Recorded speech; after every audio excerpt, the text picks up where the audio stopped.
ತಾಲೂಕ್ ಆವಣಿ ಹೋಬಳಿ ದೇವರಾಯ ಸಮುದ್ರ ಮತ್ತು ಕಮ್ಮದಟ್ಟಿ ಕಾನೂರು ಕಂದಾಯ ವೃತ್ತಕ್ಕೆ ಸೇರುವಂತಹ ಈ ಒಂದು ರಾಷ್ಟ್ರೀಯ ಹೆದ್ದಾರಿ 75 ಲ್ಯಾಂಕೋ ಪಕ್ಕದಲ್ಲಿರುವಂತಹ ಸುಮಾರು ಒಂದು 10 ರಿಂದ 15 ಎಕರೆ ಇರಬಹುದು.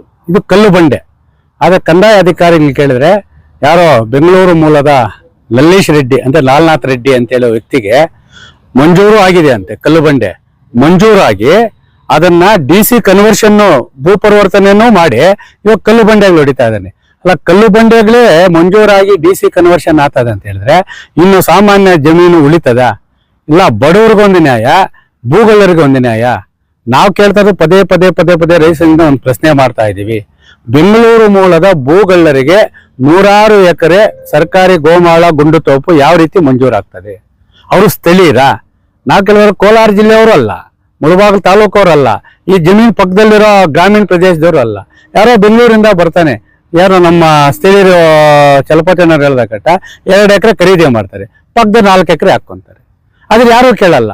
ಆದ್ರೆ ಕೆಲವು ಕಂದಾಯ ಅಧಿಕಾರಿಗಳಿದ್ದಾರೆ, ಆ ಅಧಿಕಾರಿ ಹೆಸರು ಹೇಳೋದು ಬೇಡ, ಯಾಕಂದ್ರೆ ನಾನೇ ರಾಜ, ನಾನೇ ಮಂತ್ರಿ, ನಾನೇ ಎಲ್ಲ. ಅವರು ಗ್ರಾಮೀಣ ಸೇವೆ ಮಾಡ್ತಾ ಇಲ್ಲ ಕಂದಾಯ ಅಧಿಕಾರಿಯಾಗಿ.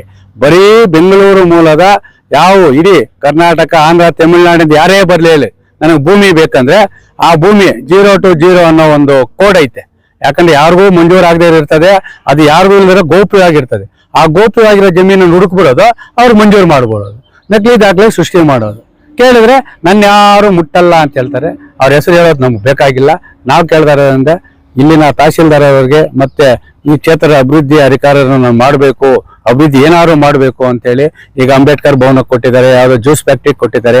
ಅದೇ ರೀತಿ ಈ ಬೆಂಗಳೂರು ಮೂಲದ ಲಲ್ಲೀಶ್ ರೆಡ್ಡಿ, ಲಾಲ್ನಾಥ್ ರೆಡ್ಡಿ ಅವರು 4.5 ಎಕರೆ ಅವರ ತಾಯಿ ಹೆಸರಿಗೆ 2.5 ಎಕರೆ ಹಾಕೊಂಡಿದ್ದಾರಂತೆ. ಏನ್ ಇಲ್ಲಿ ಕಲ್ಲು ಬಂಡೆಗಳು ನೋಡಿ ಎಲ್ಲ ಹೊಡಿತಾರೆ. ಇಲ್ಲೇ ನಾವು ಸುತ್ತಮುತ್ತ ಇಲ್ಲೇ ಇದೀವಿ, ಎಲ್ಲ ಹೊಡಿತಾ ಇದ್ದಾರೆ.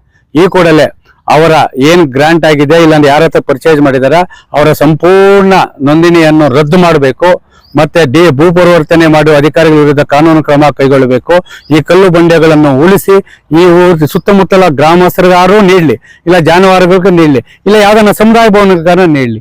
ನಾವು ಕೇಳಿದ್ರೆ ಇಷ್ಟೇ, ಸರ್ಕಾರಿ ಕಲ್ಲು ಬಂಡೆಗಳನ್ನು ಭೂಗಳ್ಳರ ಕಣ್ಣು ಬಿದ್ದಿತ್ತು, ಅದನ್ನು ಈ ಕೂಡಲೇ ಒತ್ತುವರಿ ತೆರವುಗೊಳಿಸುವುದರಲ್ಲಿ ರೈತ ಸಂಘದಿಂದ ತಾಲೂಕು ದಂಡಾಧಿಕಾರಿಗಳನ್ನು ಮತ್ತು ಈ ಕ್ಷೇತ್ರದ ಜನಪ್ರಿಯ ಶಾಸಕರಾದಂತಹ ಸಮೃದ್ಧಿ ಮಂಜಣ್ಣರನ್ನು ನಾವು ಒತ್ತಾಯ ಮಾಡ್ತೀವಿ.